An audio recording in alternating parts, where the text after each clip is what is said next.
I'm Adrienne Giffen. Welcome to Now You're Talking, the podcast. I believe real conversation connects us in a distracted world. One of the greatest gifts you can give your family and yourself is your presence. Because leadership doesn't begin at work, it begins at home. This is your space to pause, to listen, to reflect. Your journey toward deeper connections starts right here. Today's guest is Tradara McLaurine, an entrepreneur, educator, author, and leadership speaker whose work is centered around helping people adapt with confidence and lead with purpose. From higher education and entrepreneurship to children's books and STEM education, Tradara has spent years empowering women and young people to recognize their strengths, embrace change, and trust themselves through life's transitions. In this conversation, we talk about confidence, self-awareness, setting boundaries, redefining success, and why sometimes the most powerful thing you can do is simply give yourself permission to say no. Let the conversations begin.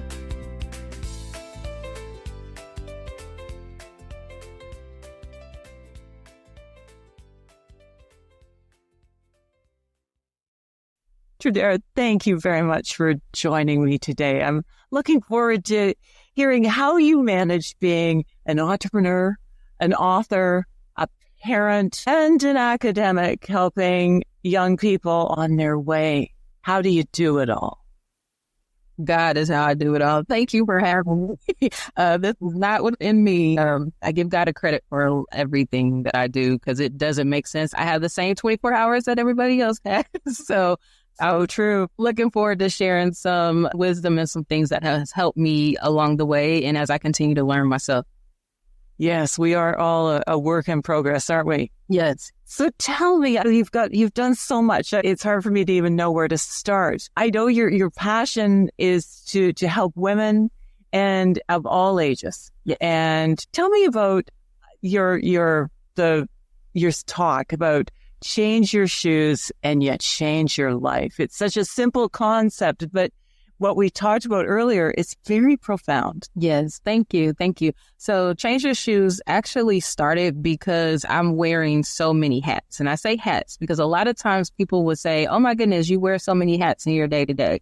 Well, I felt like hats, women wear hats too, but that was very male dominated, male focused. So I wanted to switch it to wearing shoes because we wear a lot of shoes and fashion is that way. So I changed it to Change Your Shoes. With this concept, I started out with the presentation talking about heels. And heels during this lesson is really about perception. And the reason why I made heels teach you about perception is because I wore heels when I started my first job after graduation.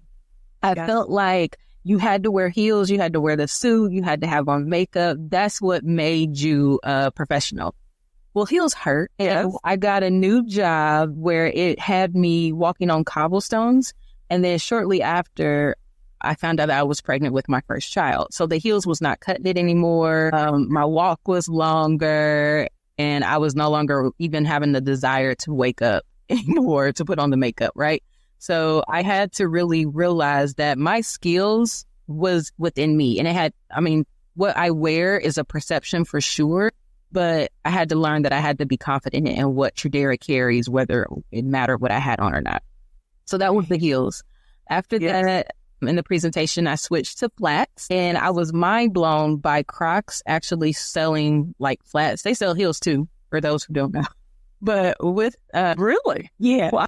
Yeah, I learned that this message is not sponsored by Crocs unless they want. Yeah, but I did learn that Crocs do sell professional shoes. So with that taught me about adapting. So as I mentioned, I'm pregnant now. My walk is further.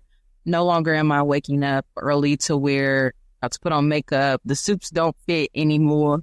So I had to be confident in the skills that I had within me. So with the flats, I talk about adapting.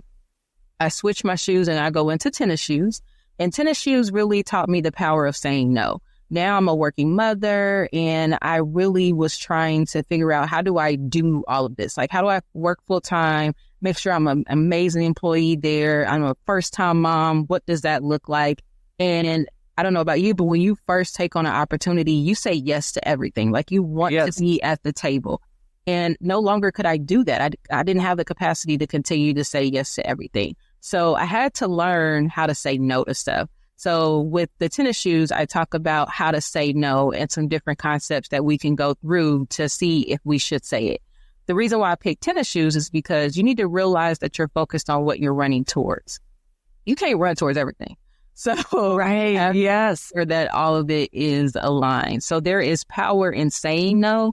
There is power in receiving a no too. So I talk about yes. Then I change my shoes and I change into house shoes. House shoes is where I talk about expectations of others. I picked house shoes because I do not wear house shoes in the house. I will have house shoes under my desk. I'll wear them to go get the mail. Pretty much. And you say this house shoes or slippers? Like house shoes. Slippers. Yeah. Okay. Yep. Okay. Yep. So I don't wear them in the house, and that's where they're supposed to be worn. I wear them outside, and that talks about how the expectations of others like put undue pressure on us, and that trying to live up to somebody's expectations often lead with you failing yourself. So I talk about that. I change my shoes I take them off actually, and I go barefoot. And with barefoot, that is where I talk about the concept of failing and transparency. And a lot of times we'll talk about our successes a lot, but we really don't talk about our failures. And we learn a lot about our failures in that. So I talk about... Go ahead. And we're failing because you're barefoot because you're exposed? Yeah. Okay, gotcha. Yep. And being vulnerable and being transparent, that's why I'm barefoot in that lesson. And during this talk, I actually changed shoes the entire time. So it is lovely because a lot of times when you speak professionally, people have on heels the whole time. I am constantly changing my shoes. Going through it. I am barefoot at a point in my presentation, so that's amazing. Then I put on flip-flops. And with flip-flops, I talk about how we take self out of self-care. And what I mean by that is I do not believe that work-life balance exists. I believe by us trying to achieve work-life balance, we actually set ourselves up for failure. So with that one and the self-care, I talk about making sure that you unplug the way that you know how and listening to your body so you can refill yourself the way that you need. So if you're telling me, Tradara, you need to turn off your phone at 6:00 at night. Okay, that might work for you. That is going to stress me clean out. Right. So I can't do that. But yes, I do know when my body starts to tell me that I'm tired. I believe I have a great memory. My memory is really well. When I start forgetting silly stuff or common things, I know that I'm tired and I need to recharge myself. And I put in different tools that work for me. So sometimes at work, music will recharge me. I have a playlist literally that is fluctuating on my mood. If I'm happy, I'll play a Disney mix. If I feel like, oh my goodness, this day is never going to end and I need to tame my tongue, I'll play my praise mix or I'll play my Jesus. Okay. Yes. But that's things that I can do at work. But there are certain times where I will use my lunch break and go get a massage or I'll go get a walk. But I have to take care of myself when I do self-care. You can't tell me how to do that. So I talk about that. And then I end my presentation in boots. And with boots, that's about navigating the storm and knowing how to ask for help. And that's something that I struggle with. I believe that I'm an independent woman, and with being independent, it feels dependent with asking somebody for help. Asking for somebody for help is putting trust in another. It's allowing yourself to be let down. It's allowing yourself to, if they don't come through, you got to pick it up.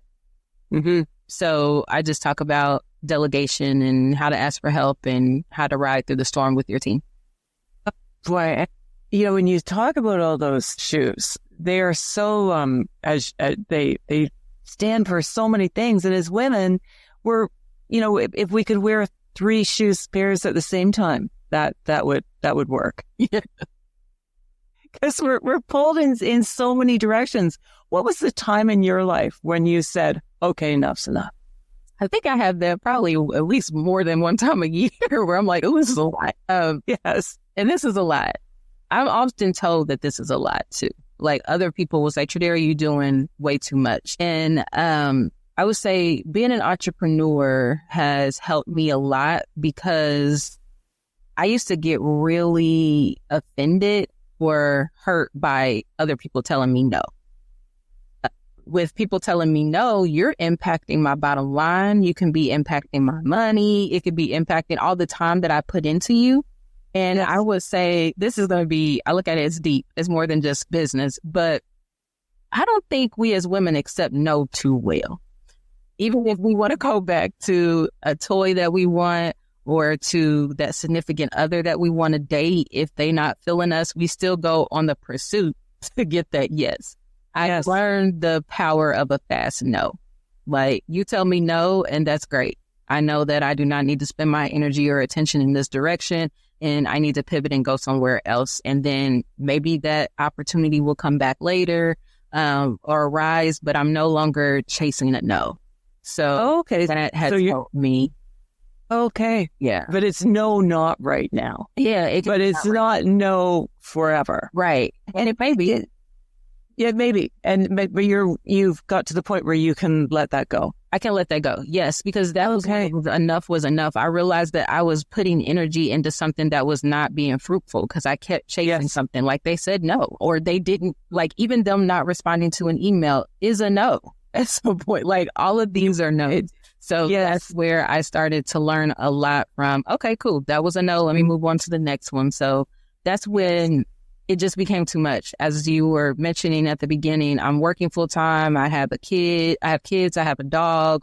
I'm active in my community. I don't have time to spend on something that's not going to be fruitful. So when I realized that enough was enough with that, I embraced a fast no.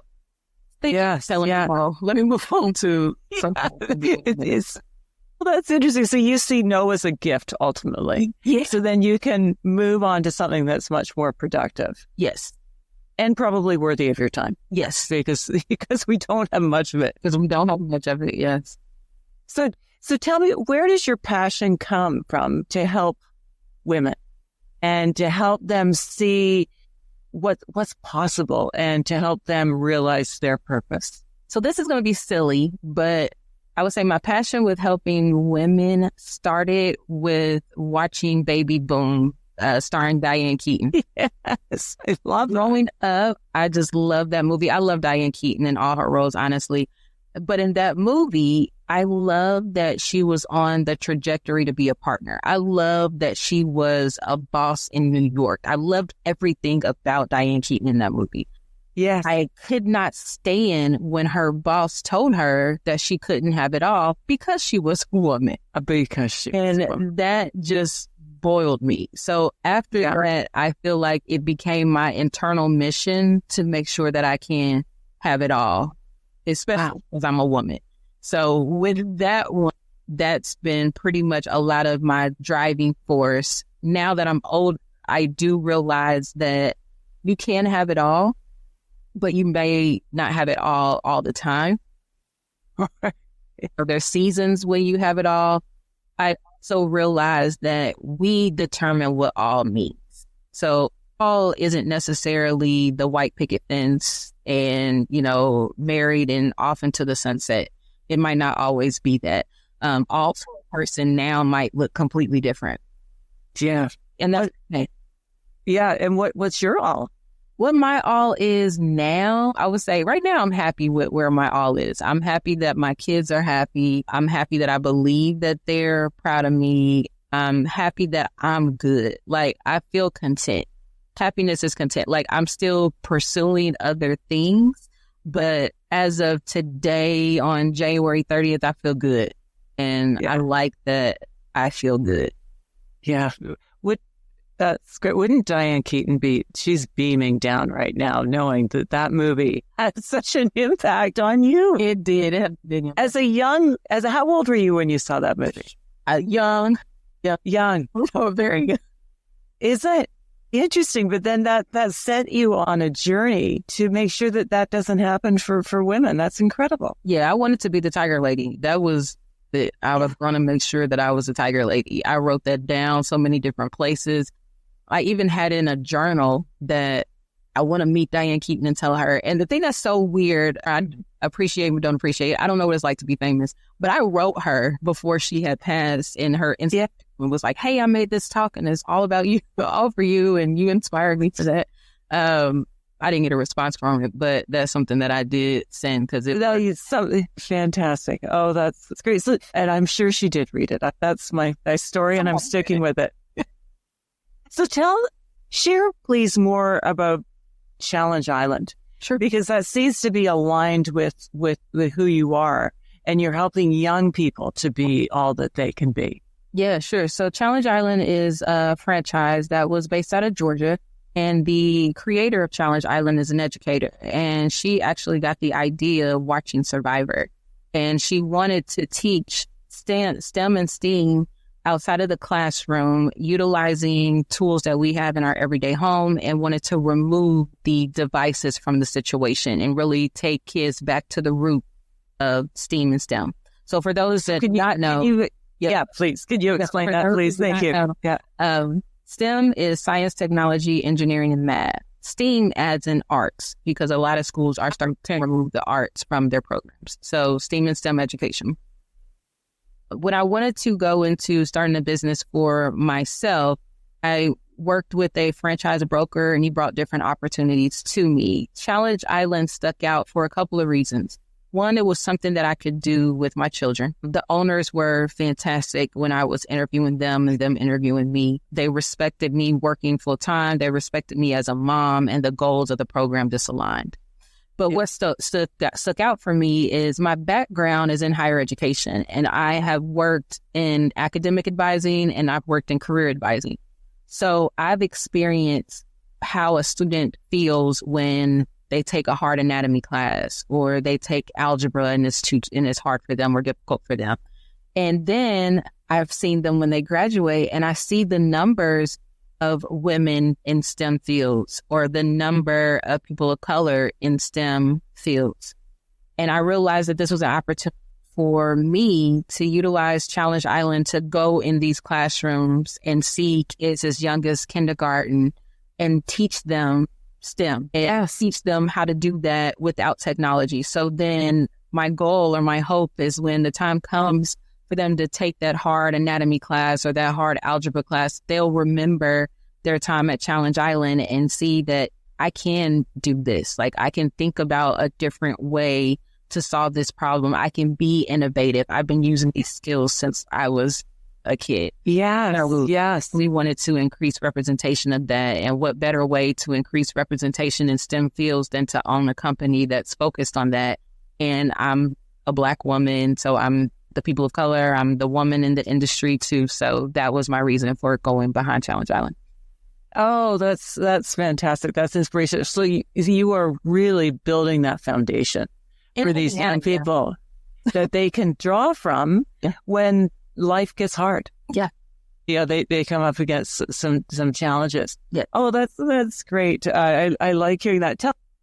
Share about your books. Yeah, you're so multifaceted, Tradara.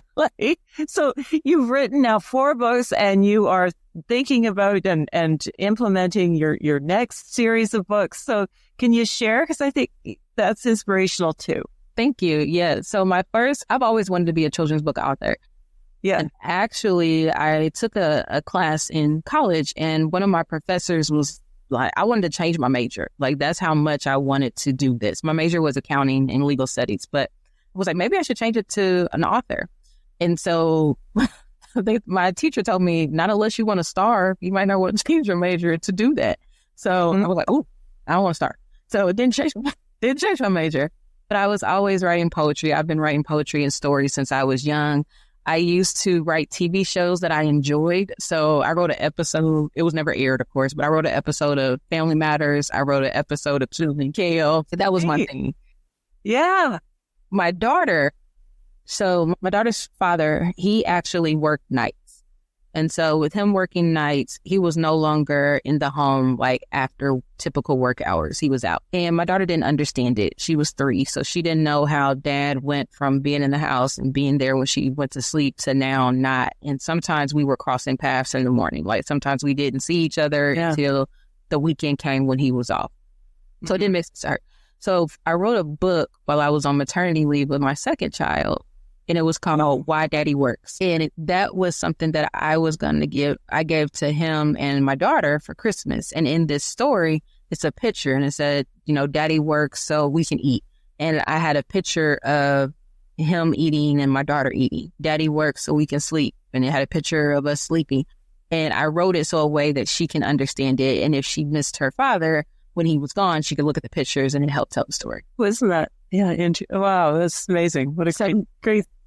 Thank you. So he opened that for Christmas. And then my grandmother said, well, Tradara, I'm pretty sure there's other people that are experiencing that too in other families. You should publish the book.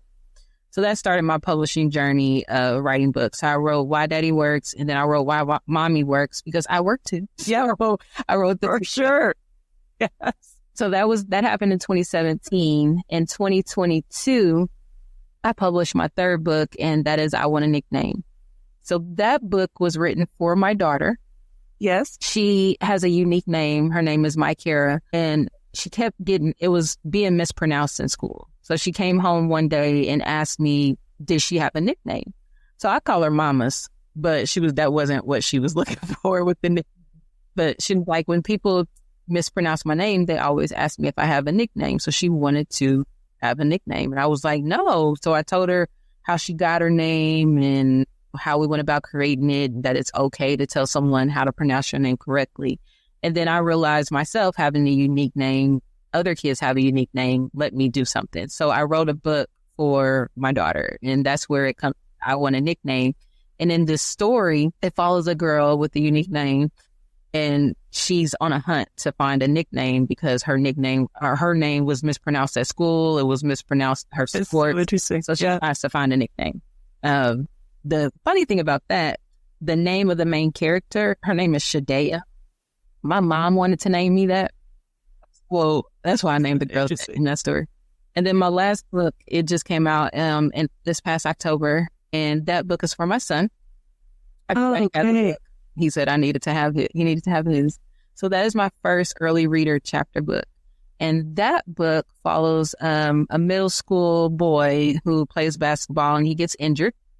Mm-hmm. And he comes from a faith-believing family. When he actually got injured, he didn't pray as much.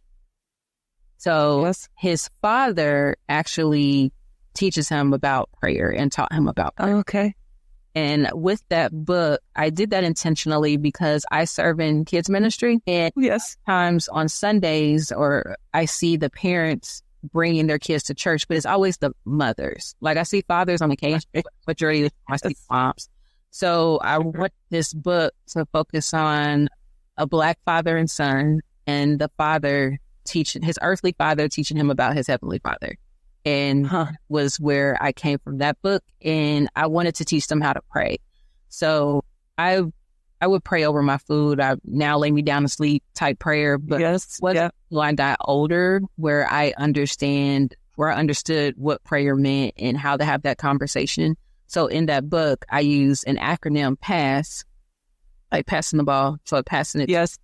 And that's how I teach boys or anybody who reads the book, how to pray. So each step. Interesting. Wait, because you'd never get that from MVP's playbook. Isn't that? That's the playbook, right? That is the playbook. Isn't that? Oh, that's fantastic. So MVP's playbook is talking about prayer and what happens when you get hurt and all that. So that's part of your playbook. Prayer is part of your playbook. Yes.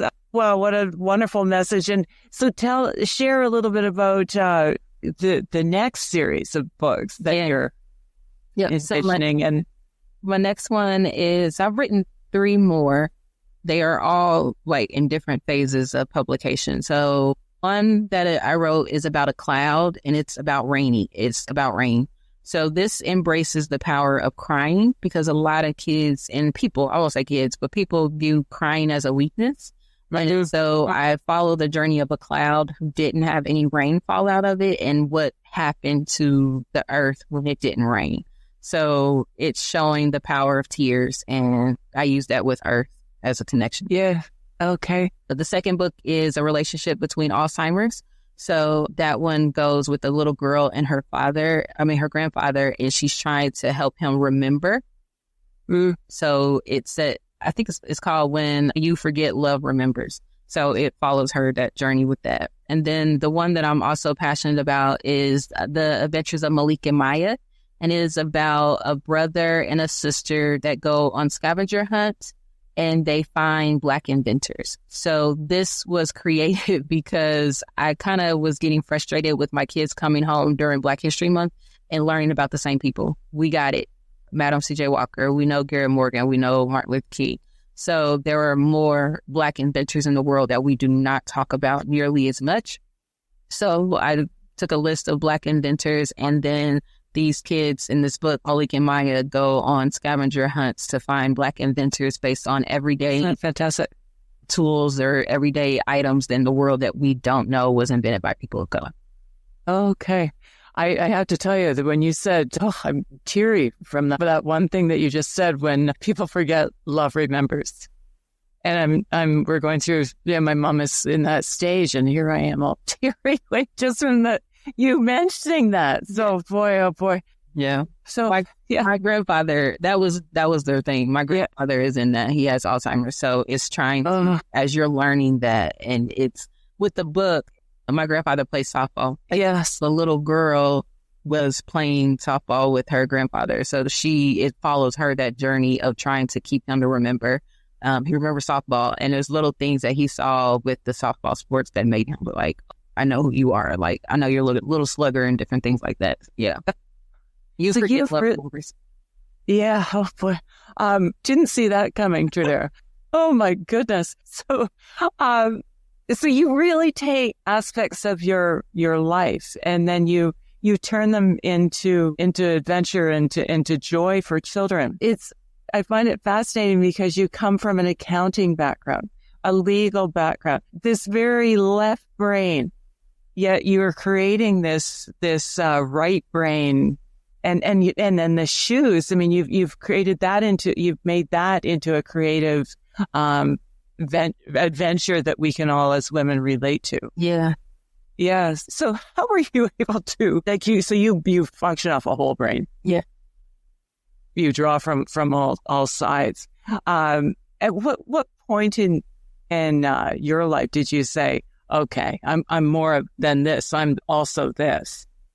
Sometimes I believe I'm still in denial of that, to be honest. I don't think I'm creative, which is crazy. I just never did. I do now, but back then I never thought I was creative. I could crochet, and I crochet pretty well. I can put like names in blankets, and I can read patterns and create patterns and stuff like that.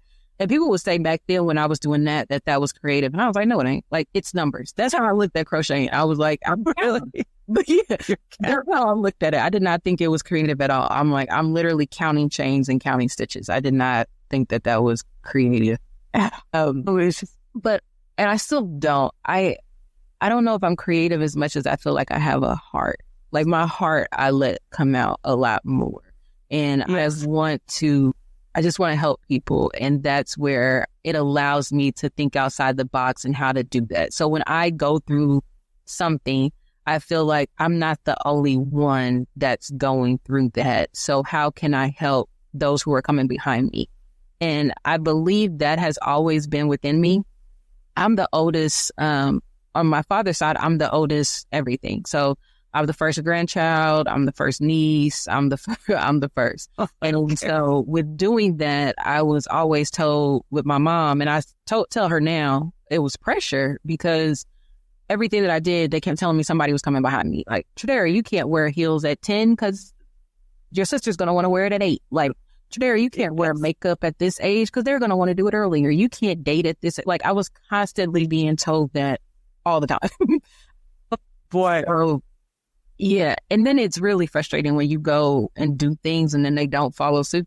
But, yeah. So I would say from birth or growing up, I was just always told that somebody was coming behind me. So how do I just do things to figure out how can I help those that are coming behind me.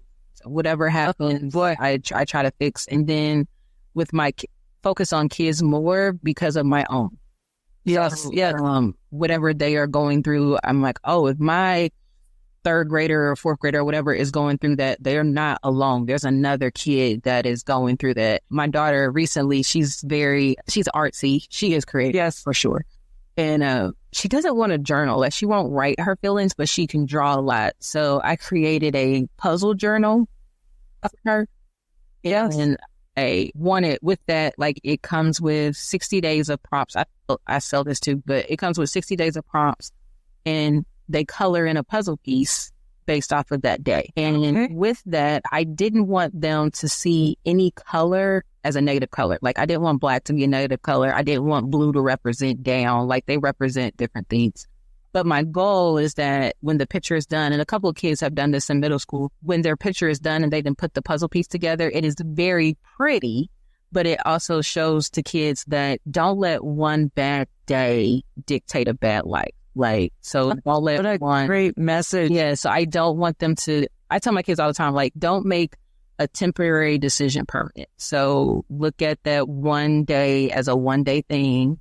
Yeah, start back over. And even when you look at your picture after the 60 days, it's still a pretty picture. It still represents something. He created, your kids are 13 and 10.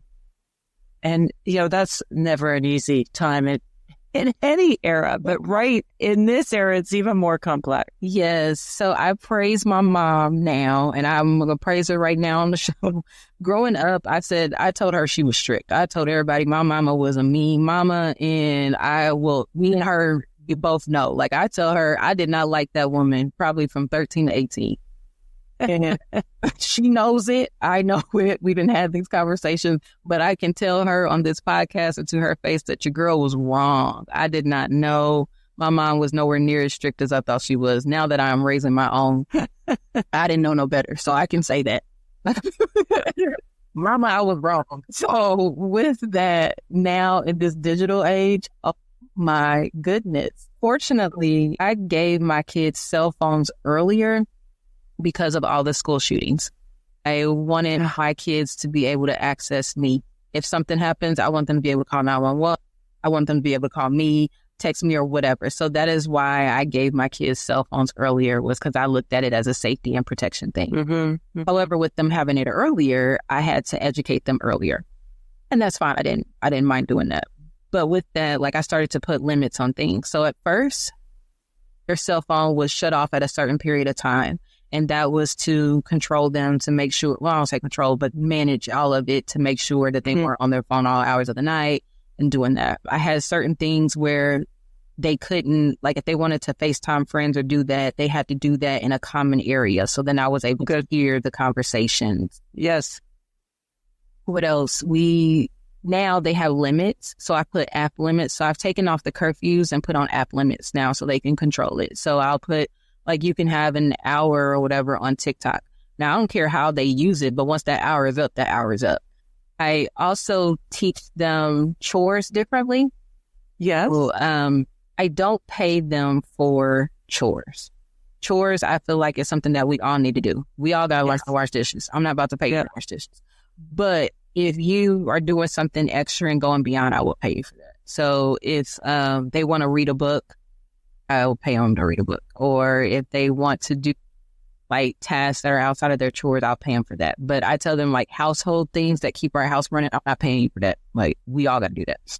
Yes. That's something. I just don't shy away from the conversation. So I talked to them about it. When my daughter was ready to get on social media, I told her, like, hey, you got to follow me. I got to follow you. I let her know, like, this is how you can, like, friend people. You can only friend people from your school.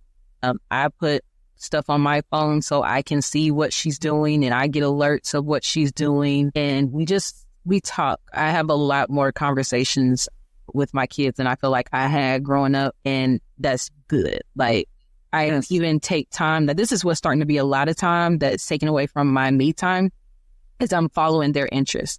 So if there's a book that my daughter is reading, if I read the back, or it's on that fine line between, like, it's a teen book, but I don't know what it is, I'll read it with her.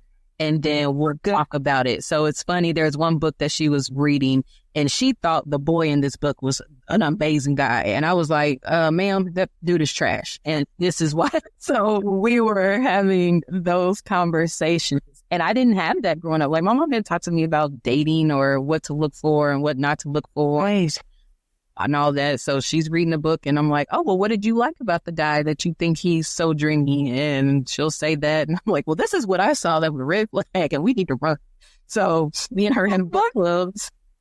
Oh, that's fantastic. What meaningful conversation. Yeah. Wow. Oh, that's great.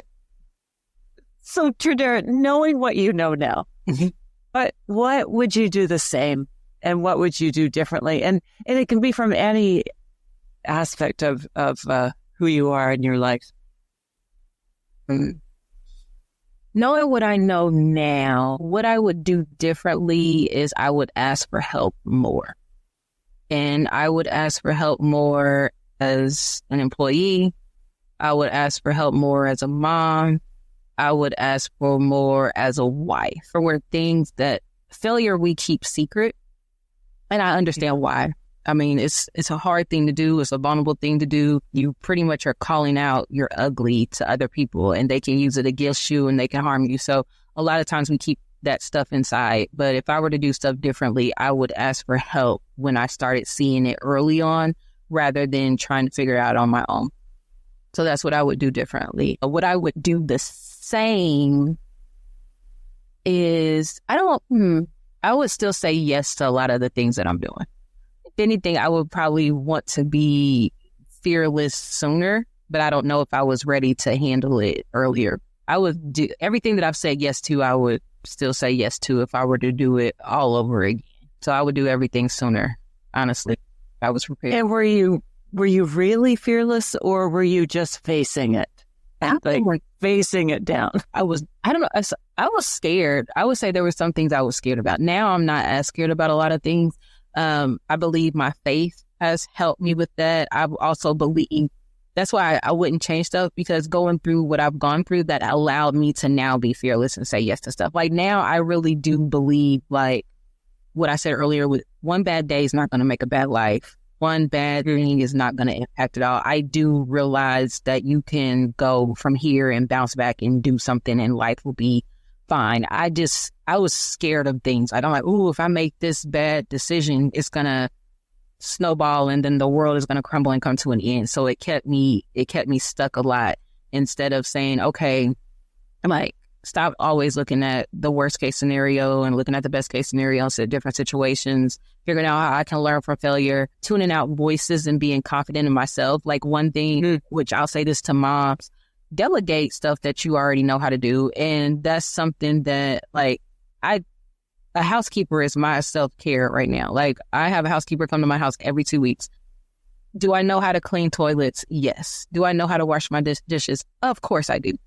I don't spend my time doing that. Like my time can be used somewhere else. So I'm learning how to delegate things. But back then I felt like I can't ask somebody to come clean my house. And I was even to the point where I used to try to prep it before they get us. But now that freed up so much time. But I was judging myself as a mom. I was judging myself. Like, oh my goodness, you don't have time to clean your own house. Like it was a lot. And now I'm just like, is it Tuesday?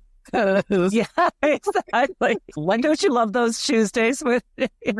I'll tell you, a great day when you come home. When you leave home and your house is a hot mess, and then you come home and it smells good and it's just pretty. I'm like, oh my goodness, I can go right to bed. Thank you. Yeah, exactly. My day is done. Yes, I would agree. May I ask you, Tradara, some questions off of my board game, please? But when was the last time that you were confronted with one of life's greatest lies?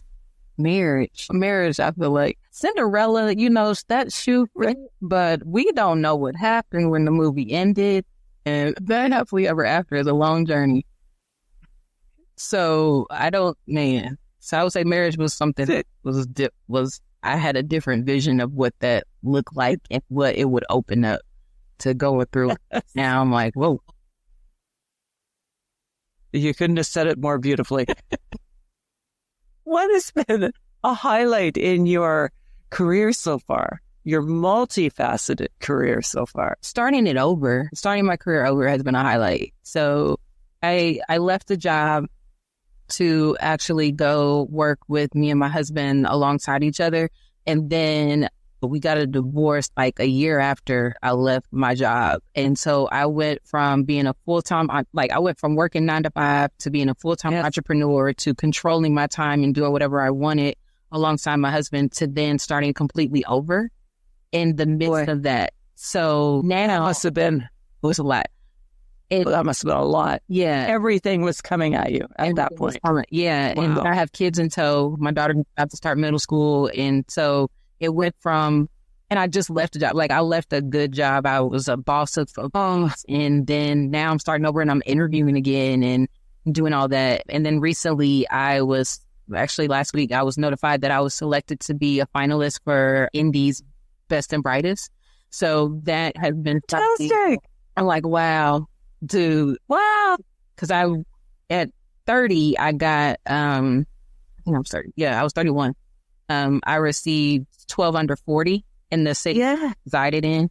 And then now to be considered a finalist for this 10 years later is just amazing to me because I was going through it in a rebuilding phase in my life. So to see that I got recognized and all of that. So I'm proud to be recognized. Oh, that's so cool. Yeah. Yeah. And what do you attribute that to? Can you share? Jesus all the way. I'll take for that at all. I don't know how it's Jesus because I'll walk down the hallways even to work.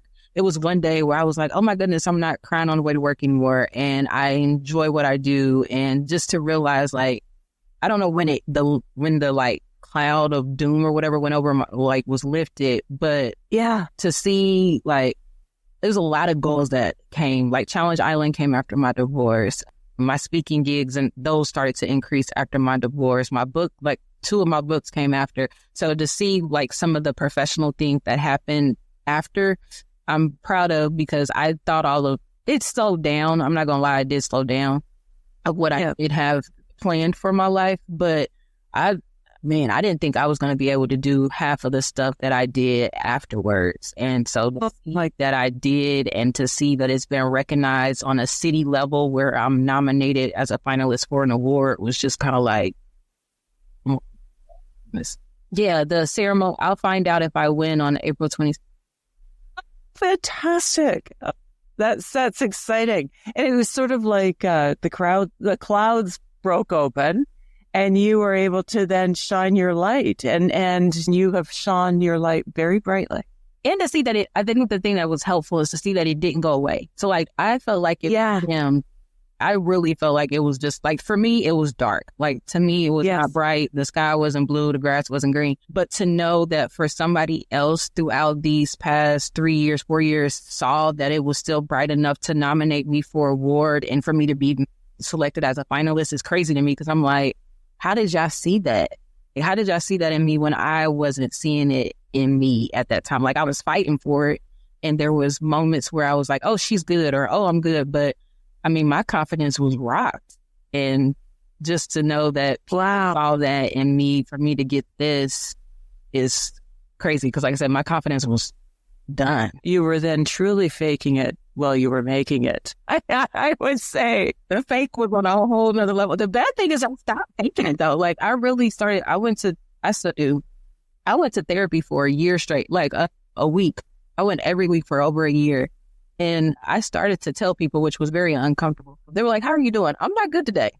I was literally starting to tell people that I'm not good today. But what I like about all of this is that these last 3 to 4 years have been literally me. I've been telling people, are you having a good day? No, I'm not. Today ain't a good day.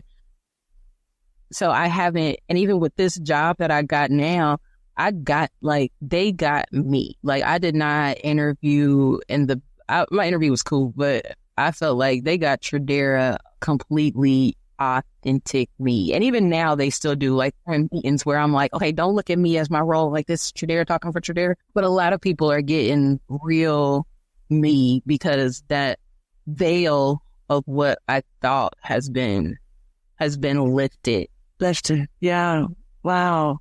Oh, that's so fantastic, Tradara. That's very inspirational. Words of wisdom that you can share. What are some words of wisdom? Words of wisdom. You can have it all because you define it. You define what all is, so you can have it all. And you can bounce back. You can ask for help. All of that. So yeah, you can have it all because you define it. Okay. Well, thank you. Thank you very much. And boy, you've been on quite a journey from very many angles. And here you are. You've evolved and probably still evolving. Yeah. But thank you for sharing so transparently and vulnerably. Thank you for having me. I appreciate it.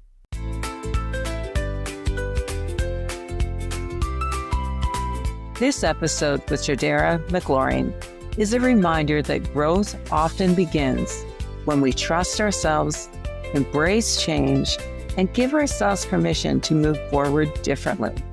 Sometimes the smallest gift in perspective can change the direction of where life is leading us next. I'm Adrienne Giffen, and you've been listening to Now You're Talking. If something in this conversation spoke to you, follow along on YouTube, LinkedIn, or Instagram, and subscribe or leave a review to help others find the show. Meaningful conversation can change how we see ourselves and each other. That's why I created Now You're Talking board game, a simple way to spark real conversation. If you'd like a way to start conversations like this with people in your life and be part of the movement to get people talking again, you can join the wait list for the game in the show notes. Let the conversations begin. Now you're talking.